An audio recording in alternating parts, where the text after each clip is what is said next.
ala kan kanda ko lahara keren la mo di mo mi lahara nyini ala kan ke lahara nyini bago ya ala kan sira ala nye ala kanda ala la muso ka yatime din keleta ba tara baso aljanna kono wo dembe ke duwo di abi fulu de mako duwo di i babla sanga so kono i babla ni ngono e ba jabi ba ne no te duwo di ay ani basalen ko fe isira ka mungai ami ala deli ala kan jidi ala ka yafambe ma ne baw ni balmo ni ko fe ambe shira ko ala ikele kele ndo obodon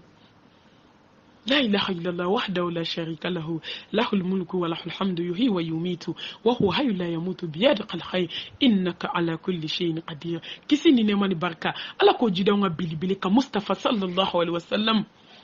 وما أرسلناك إلا رحمة للعالمين أو ما على كرا صلى الله عليه وسلم أنا لي مدينة ميا مدينة كمدينة ميا على كرا بيلي بيلي دالبي المدينة المنورة madine kaw yu nimi kele ka ala ka dine deme nu kan na folo nu niye do bo ka sokono do yu muso do bla ko do kata ni te kariya dai ki muso furusa ko maranka e kata ne jena maranka e kata ne jena na folo fla kla fly fangele te ka barako la nebe fangele ta ni maniate muna nunu te do aljana firdausi kono muna ngani ko firdausi ami galon iba bara de kebe so kado ale ti do galon kan ani tankun anga sra alanye anga ala ke kelenye kitani ne mani barka ala ko jidi mustafa ka sallallahu alaihi wasallam anaka so dunwa anaka sahaba nyumo ne nye dar su do damne ko che tara kalanke aka mo bolo akoma foi so ila kalanko no sambisa bani sabakono kuma kanye segi ne nye kuma kanye nani fo ka teme amena damne durna na kuma nye segi ndi nani fo amena nani dafa ako nkamugo yo che kashile ku sambisa bani sabai ma foi so ranena ay kuma kanye kelinta fo kata sinani ma che kashira de fa bo mo shibe nyigi anana se durna ma amena darsu indam ne durna na kuma nyi nani fo ka teme ako nkamugo nyi fleli ke kata nyema nyefleli ke kata jiema nyaso dobe ka dobuja Allahu akbar kabira Allahu akbar kabira Allahu akbar kabira snabe u jogo flede anga selila u jogo flede anga donimba u jogo flede an karamo u jogo flede an kalande u jogo flede ka nyogon buja ka nyogon neni ka nyogon bodala Allah ko Qur'an kono wala tajassasu o kana nyogon fesse akana nyogon sokobe ka duyi kan ka boniye ka kamera utakati ka ko filme ka yereke ne bauki ka ko bla Facebook kan ka bla WhatsApp kan ka bla internet kan ala ma ye kira ma ye Allah subhanahu wa ta'ala akonye tasuma de labe yawma tubla sarair fama lahum min quwwatin wala nasir jahannama sobe ala bulu nyi kono jombe doyi galuntige law mo buruja law galuntige la hasidi majugu anenkadi ni noshi ne yelema ko bi wolon vlade babulo na ya yelema ka daila ni la harate bo chuko tala ka daila ko sebai fa ba fo ko ni ne adaila mo de bisika boila wallahi ni adala ale ba boala la harabe ta boala on de be ka galonjugu da nyona sigila bi ni la harate tejeya ka daila kansnala ki mango ya dube ka daila snala kono ye shegin tigi ki buiche ko ki bla palona ki denu to sokono manyumanta ko la he ne baw nyina na saya ko so dobe ala bolo ha ne baw asofale muna bundeli sa goson ne baw nyanga ta fenta madama hereta kono lafia ta kono tasuma fugula tasuma gloki tasuma samara ni kuma na tasuma be buida tasuma jide be jigi kono nyekiri be ka jigi tasuma jibe ka jigi abe ka bui klo flafe abe ka bui kunsigu fe abe ka bui fagama shufe fagama shikelen kele kaka bo jala juye nyinde kele kaka bo uhudi kulu munu tara maka uyayi uhudi kulu nyo mbisa bani sababe nyimi kono fagamashi ba juli jala juba nunu ne ba otigi be mo mina obeke chogodi sa obe tasuma so min kono obeke chogodi konye giya la jen karamugo kunya soko adama dumbi kanyo mbuja fambe ne ba iba foko wallahi ko ni doni baka bay ay ala kirani ali Allah subhanahu wa ta'ala ka ko ne ana ala kira ka hadisa ay nde ta kan fa ka mo iba foko ni sigile ba an clé la bi bali maya la ka ñogon burja fula ka galon jugu da ñogona wolo baka galon da wolo denga galon da wolo bala fu ñogon ka galon da ñogona en ne baw amena sira ala nye don jume wanyantoni galumba tika indila kantoni ñogon burja ina kantoni hasidia ni jugu ina fo sa meleke na dota ka doto wa me ñogon suide kata fo kata se domi kadi Allah subhanahu wa ta'ala he ante miriwa ala kira sallallahu alaihi wasallam kawkata jawba fi alkaba kono sungalo klefe kako sey ka galunda yi mo ñogona ka ko fo ko foli donda ye min ke tiyen redo akko foli keleme be jeneashie bisaba ani saba nebo hey obe chugo disa e mala kira ko ki balma shu awusu ka tike ka du o ko se ka ko fo burjali du galondu ama fi kila ma je kile te fe ka yinyala hasidia kama kata mangutu tinye bara yoro kaka bara tinye wallahi islamé ube kola bi doni mbaw ka yoron kan kala yoro mangutu tiye ka yoron ka bara yoro mangutu tiye ka yoron bo dala ka seka kala yoro a donatande a borata hey ne ba nyina na dakanko ne fa nyina na dakanko wa nyina na latika ko masababulo wa ko kumbe di ko kunterete di ko masa subhanahu wa ta'ala mi latika ko kala mu jara ka ba kana fu karsama de abe tanto kaso abe galum ebi ni dendi karsama ka to otinye galum kan ne bo chiebe o no fo kan yi balima bo nyanga tala nga wallahi klabe hasidi ebi karsa e mobli sanga de karsa de ma karsa du mai karsa ha donta wan to ni de karsa akonye nyefle nyacho do buruja akonga wallahi ntaran wasadu Allah subhanahu wa ta'ala kami Allah subhanahu wa ta'ala kama kako wala tajassasu koni mugo nyon sobe ki sarate fu yefu jahannam tasuma kami akombe sira tasuma nyenye remini tasuma mi ne baw ne badu lafiya ta kono ni do na ite yele tugu yele bana ngo sambe fin kan fin jabaru masa ubafo ha ala ni sanku fin na ginyo kono ala be here kanya be sana jahannam maliki ala deli sankana ala ne baw meleke ukulo gireno ukulo te kola sambe fi o kontane ba ala be sa jugu jigi ka bundelu jigi ne ba be kule komi daka fama kulo tala meleke nu te puma ere me ni kule la meleke ba foki yele la de aki fude boala abe do fari ka nyanga taka ka do fari ka gushilika ka do fari ka bugolika wallahi Allah subhanahu wa ta'ala be kla ka do fari ka girdino jalaka ne ba obo dablawa ne fra obo dablawa munonte tubi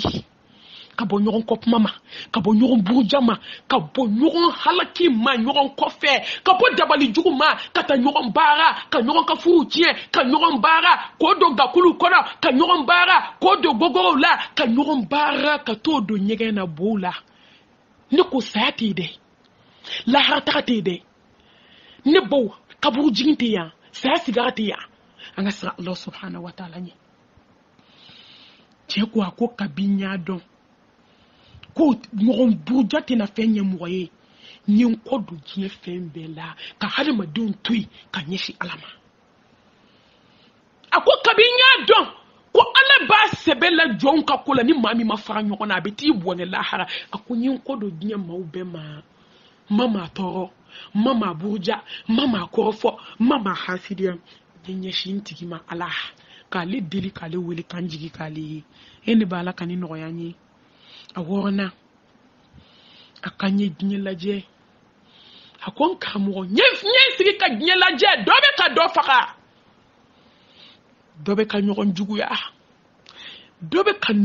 ka do dabali dobe ka do konya badium bana nyona furu bana nyona furu ke nyon furu nyon bana nyoma deni masaw bana nyona bar yo kera jahannam tasuma kamiye bebe ka dabali do nyon kama akunyimiri Allah subhanahu wa ta'ala ka kwani hayadola inna shaytana lakum aduwwun fataqizuhu aduwa jabaru inna shaytana lakum aduwwun fataqizuhu aduwa kabinye miri ala kani kwani hayayina billahi ntara shitane nyini ka kenkele yoro ye ka fara maula ni gnila jenya so dobe ka do fa shitane ka bara nindungo dobe ka do juku ya nindungo shitane dobe ka do halaki dobe ka do konia dobe ka do bara hey abe kuma kele ka tache ka kuma be hikma nga abe kuma kili akonyimir ala ka kuma kana ko jugu foi tawla jin kono ni iblisa te ngaw ye iblisa to e ka onyeshi nyoma fu nyoma aw ma shetane to e ka onyeshi nyoma bali mamaw aw kan ka ninke ka mun kele ka shetane kele ka ninduwa kele ka baw nina ka ke nyoma fe abeye shetane to e ka ta onyeshi nyoma ako jombana uyera kuna ka banyona ka to onyeshi iblisa ma ku onyeshi nyoma ka iblisa to e ka so kan ka iblisa de kele akon ka mo ka binya dodo mi nyemi ala kan ko ne hayina nyem mawto e ka onyeshi shetane masa ko kele famba ya letai la hali de bina tabwan jigi ko tasuma kono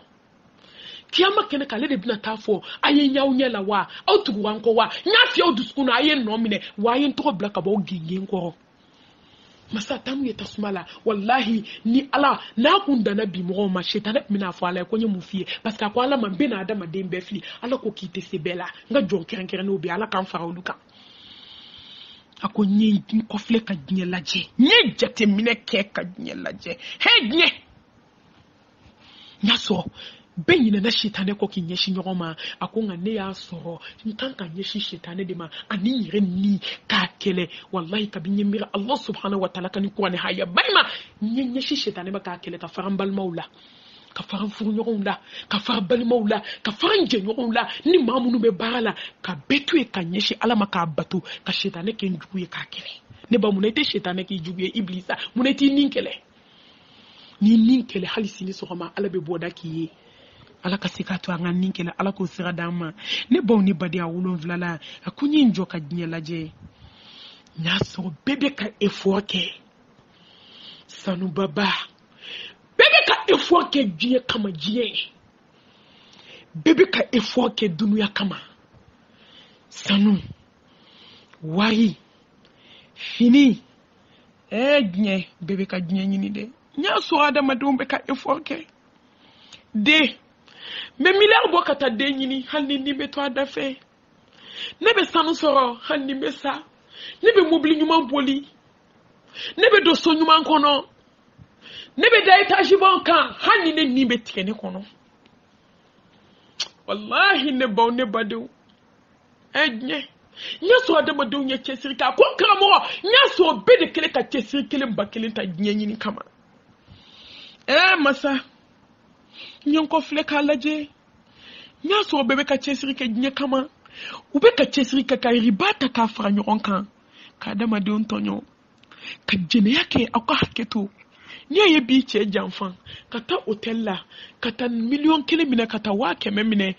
ni aye bi fuke janfan ni aye bi jene yake la fla ka furu gla muso furu meni bela bamako bi ka cheni muso nyeira nyona obena warbaduma la hawla wala quwwata illa billahi al-ali al-azim adome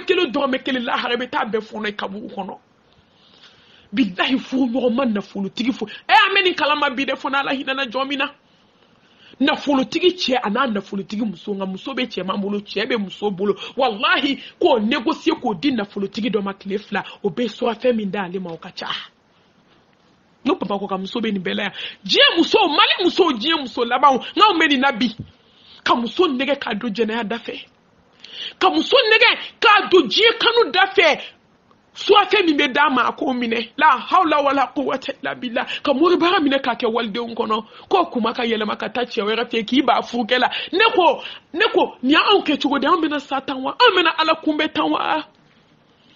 ya ayuhan nas hey jama amena masaba kumbe tanwa enye tanwa ni an jogo de an tobi alaje la hawla wala quwwata illa billah aka ya fama ki nyefela fotota ko ci wali chema obe wake mechi ema ne baki shimba foto ta ko ci wali ce dalema au ka haketo wali ce bula wata ko ci wali musoma la haula wala quwwata illa billah hey jiye na fulo ko nya so mo ye forke nyinde kama hey allah mo muso do la ne banga sra ala nyede Chena muso ba ka fula jiye dongodo abe che wele au ka haketo asuwu ba wele ube baroke muso sigile amafo atafo ne ba esabali ko yi abe na ba wallahi abe ba abe ko be ke chema che muso makuma donc kelendron وجاءت سكرة الموت بالحق ذلك ما كنت منه تحيد بالحق هي تيفلي صح kini mati nyogo yetugu tiefle kiemi nke ifara jeme abalabi tiefle aswa famine ka wali cheni wali muso kunira nyogona hey muso e restaurant ala ni wali che ifara la bi tiefle bi jombi yerebo jombi bo jom sike bo ala bolo bi bil haqqi dhalika ma kunta minhu tahid bele nana ana wallahi ne ba min ya fo awolo denda ko fe abado min kera muso klela ka weleli ke ka ba nimisala bifo kaburu nti ma to fo nti quartier fo aje muso wele ni domas na muso ya munu ka munu ate foi hala na de nya na muso ba wele abe ba ko muso fe to mi aja hakimu masaju sa masada yanu aba fo nkono meni tanya na bo ateme ne ba de muso de ito telephone na ani anyamugo muso be telephone na puma na che abe puma na yoromi wallahi aker joro yorobe fema ni ntikera ka to telephone na telephone bina abe muso kono kaya tikedi abe sunguru kono kaya tike o dusa je klefe che shudo muso de weleli ke de muso ya ta parce que ubeba ka numéro don de muso ya ta ko allo akoko allo ko karsate ya de muso fana kama ko karsatara la harakunu kleganfe ni ni la muso de klela ka weleli ke ne baw ko be nya kono koy amay kuma do ne be bana tena koy ni na bana tena ko alay bana insima de hada ma dunga kuma be ne bana kuma do fu ne be ta do to rasula mbe kuma mi aka giri mbe kuma mi men kulala ma ta do nya kono ko hada ma dem se ka do ni nda fe wo be telephone na deni ko kulu be telephone na kuma mi hukumbe malangulu ya kuma udila aka haketo ne bo amuru kuma che ni tikara ka to de la dugu jira kile kan fa ka demso wele do demso ki kanto ko en face sara wa anta to flash bla ka téléphone raccroché ala ne ya mbe jabi mi di nyere ba don ne bito ka jabi mi duma ama se ngo be fa groupe kan na fatola ne ba nga tubi nga sira ala nyanga bo anjugo jugula che fatwa muso bole filiala ala mo ko chiche muso ma ala nye sranye jomba na muso furu ka deunta ne ba ala te jonka senge ke fuye atake ka muso furu ka muso bla lafiala muso flaka ala batola na denu hereda ko ni sarebe kaburu kono ebe chugo di ala bolo ya mo toto alama hey ante sra ala nye chew ay sra ala nye muso anga sra ala nye jiebe anga sra ala himba kuma da bafo ya yohannas kuma da bafo ya ayyuhal ladzina amanu istelila mumiti blani ndala isuna mumiti blani ndala ha akonye gnye laje nya so adama dumbe kan na fulu nyini gnye sra befe no kira war ko mi ambe ma fala bi iba jeneya la hawla wala je kanu kujuku ambe ka gulo firi gulo so do bu ka islami wala bu ka so kono katake gulo so ka kalokele ka bebe wa kemeni koma ko wala islami obi ka so kono kalo kono wa bisa ba tse ka sara kibe gulo firi la do kono ku ba war sara wa kemeni ko kali kalote sa hey je ko nye do nye je la je nya so mo effort ke war di kama effort ka fourni ko war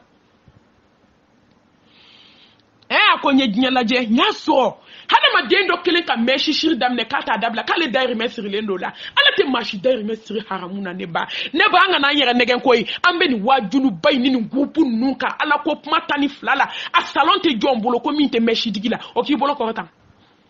siritu koka hali yang chaman bade be grupu nuka wallahi te foi la meshi digi ko wa ben islam ya kuma iname ne dabali de bana he malmatu mami wajulu kadi malmatu mami ansana ne ba ulu desira ka farashona ulu desira ka farashona ulu desira ku duskunya hali shini meshi digi la ube salona ube ka digi fambeka waramine ka ke kube alaka dine deme ne o fawe ngonyega ne teke ka boko ibadi munu ma ba baraji so rebe tata suma kono la hay nafsi nyaraku la tuzlam nafsin shay'a wala tuzja'una illa ma kuntum ta'malun ala te mo janfa te mo tonyo wallahi nasra Allah subhanahu wa ta'ala nye ala dun klala akonna namiri Allah subhanahu wa ta'ala ka kwane haya dola masanyuma wa ma min dabatin fil ardi illa ala Allah rizquha jombe ma garsike jombe ma son jombe maje jomba dima ki wasa kuna dalita ko fe jombi bo gele o kono jombi bo problème kono jombe ma so ko mi ala ate akoka binye miri wa ma min dabatin fil ardi illa ala Allah rizquha kabinye miri ala kan ko ne hayina ne adoko garsike be ala de bulu wallahi ni garsike toto ala makata ala batu mawu nyeshi fendo de ma ala koko jonku nyeshi mi ma jon desera ku nyesho ma de jon desera ku nyesho ma ala ko kayim batu ayisranye jon desera katake somaye katake domaye a soma koko lemba funu no kono bara be boya ka ameriki soro u kono bara be boya ka badala bugu soro haramu kele ka kono fa la ha ala bi fofo inenka bidahi fo jahannama tasuma kono haramu duna duchila uye walde umbeke flanka foye ko fofo kono baraka fo tasuma kono iba doma ke nende melekel mautu bolo aba sama fo tasuma kono danga de me klaki jo ko ala ka le shufele be jahannama ma jabaru somo de be ko fonga arajoniya tele ulaya kala kulu shufele be jahannama ma ak yanka sana foli ma kulu ka foite alala alaka mumbela nyina ni dakun ko ngala de ida emu sono be ka ala nenia wallahi an kanka nunu fagade c'est de tanye nunu kanka faga ka ala neni alaba sangolo daba ni dugu kolo daba na ala ka hineta abe sangolo fir an bedala na somo ka kuma me gnye dungodo ibe kashi neni me domi maseka sunoko ala neni baga alaka wallahi ambe ala de tele alaka maliki shika tangani islam jamana be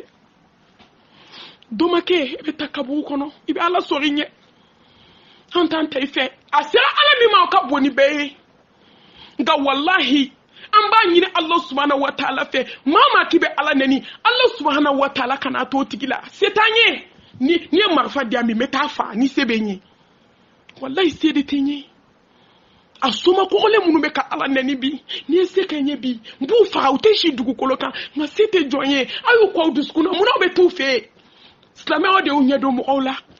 islamé o de be kata million tani million mu kana katikati bausa ko di kafiri ala nennama habika ala ka dine doya kuma bu dante seka kaya kuma bu dante seka fo mo kame ala ka hinana ka ya fa ama ne ba ko de binya yen mirna ala kan ko ne hayina ne adoko garsike be ala de bolo ala ko nga nyeshi batomi ma nyeshi o batoma nyen garsike to ala bolo ala nanan garsike na fo ka garsike to ala bolo ma fiki daka sunoko de ki ka wuli ka garsike ni tie halalaka haramutimina wallahi ala bi ni garsike akika bato minke ne nyine na bato ko tatake garsike nyini ete na bato masoro kati sigi sugula depuis soroma fo 23h et sigle mebe ferila ma seli fana sela ma la ransara sela ma fitri sela ma sa fo seli e ma nyini na kunko kika bato inke ka garsike to ala bulu na nyini halalaka ibe koko la nyene ni ala tana na bla ikata seli noto ala be barka bu ka fembela ni sungalo siral ni besa ala take jara aka gele ninka boy kadi sarakati aka gele ninka boy kadi hiji ka gele ninka na sebi a boy katake garsige toto alama ala bini garsige mo munu milliard bi kumbi nunu do ma dinya giru dale flek climatiser ko ngala de o garsige wo be ka shika seli ka ala bato milliard flou ko be climatiser ko dalendo ala mo ko duma mi me baraku no ala ato alama ala bini son ala iblamino ya batolina nyesranye hali e bara sura mafiki daka sunoko de ki muso ni de on ka dépenser beto muso ka sunoko don ka dumini ke jabaru arijalu qawamuna ala nisa anyina nani haya inkode wa taramine ta do ne bani do re babu ya la ka nyina na asegina ko nyi nyalaje nyaso do yijigida doka ni baw vocal tarafo 55 et quelques là mbe dar sujo nota bina deseka ta bina mgo senge doni atoy kilindi asigina ni Allah subhanahu wa ta'ala na jena noye aminu ka dama walandai ayo duskunjeya angan duskunjeya la yu'minu ahadukum hatta yuhibbal akhihi ma yuhibbul nafsi hadisa jela be ba kalama yemi ngani yani yere matido aljina na fi mi ngani yani yere kunyi ku ngani yani badi islamay mu'minu ni ba nga sala nyede anyi mu ngani yana ni na andusku jeli ala ango nyo ngani yana badi umi ala kansa ala nye wakati kona wakati dafara amina bita joya ka do ke nyoy ala kan bo nyebulu ka do ke nyoy ala kan labanye ka do ke nyoy ala ka hakli nyuma kalifa ka do ke nyoy ala ka duskun kanda duskun tigi ala kan bo nami mayala ala kan bo hasidi ala